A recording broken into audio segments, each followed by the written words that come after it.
the most disgusting vehicle on the highway today, in my opinion, is the 15-passenger van. The 15-passenger van, mile per mile on the highways of America, it's the most deadly vehicle. The 15-passenger van, it's extended from its original body. If you ever look at one of these things, you'll see that there's a piece that looks like it was glued on or welded on the back.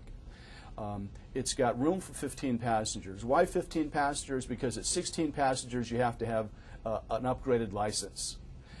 It doesn't fall within automobile standards because of its weight and size, but it doesn't come within commercial vehicle standards because it's too small. So it fits in this nice narrow place. It's the one that many airport shuttles use. It's very top heavy. It is so long that it has a tendency to fishtail. Okay, so it has a high center of gravity. It has a tendency to fishtail, and it has luggage storage space behind the rear seat. Well, if you start taking weight and putting it back behind that rear seat, you're going to really mess up the weight ratio in the vehicle. You know, you have your engine in the front for a reason. Part of the reason is to have that weight up front. Keeps the vehicle going straight. Okay, so the vehicle runs sometimes with nobody in it, and sometimes it runs with nobody but a driver, and sometimes fully loaded with 15 people. Well, and luggage. Well, that's a lot of weight difference. Now, if you were to read the manual, and how many people actually read their manual, there's a different tire pressure that needs to be in the tires versus empty versus full. All right? We have done cases just like this. A church group rents one. A church group rents it from a rental car agency.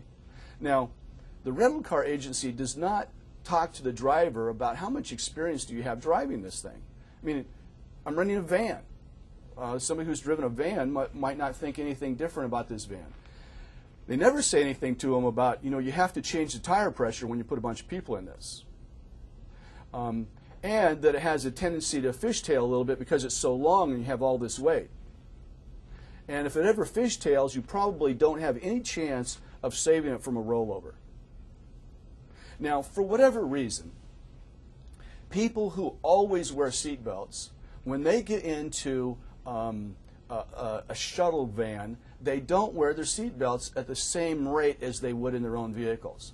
Why is that? I think it comes back to childhood because school buses don't have seat belts. So we get in these bigger vehicles and we don't wear a seat belt. We get into one of the most dangerous vehicles on the highway of America today and don't wear a seat belt. And this thing rolls over and you have multiple deaths. The seat belts, you know, seat belts in these vehicles are not made to hold you into the seat in a rollover accident.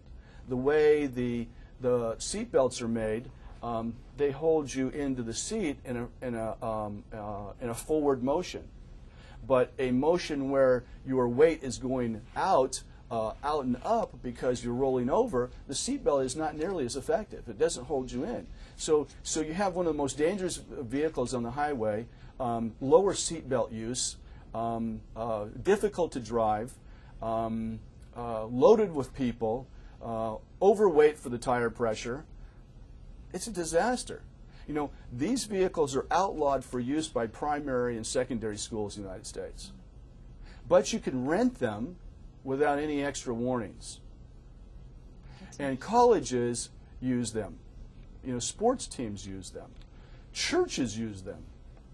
In fact, one of the cases we did was a church group going on a mission for a weekend to build homes for disadvantaged people, and this thing rolled over on its way. A non-professional driver, one of the parishioners of the church, was driving, and what she did is lost the edge of the tire off the left side, and when she tried to bring it back, it overcorrected. Vehicle went into what's called a yaw. She tried to overcorrect that, rolled the vehicle. Multiple deaths, serious injuries. Now, Chrysler's quit making this van. It's that unsafe. General Motors reconfigured the van, moved the wheels. Ford still sells it in the same basic shape model that it's been selling it for 10 or 15 years. My name's John Bisnar. I'm the partner in Bisnar-Chase, and we are located in Southern California, Newport Beach, and our practice extends across the entire country.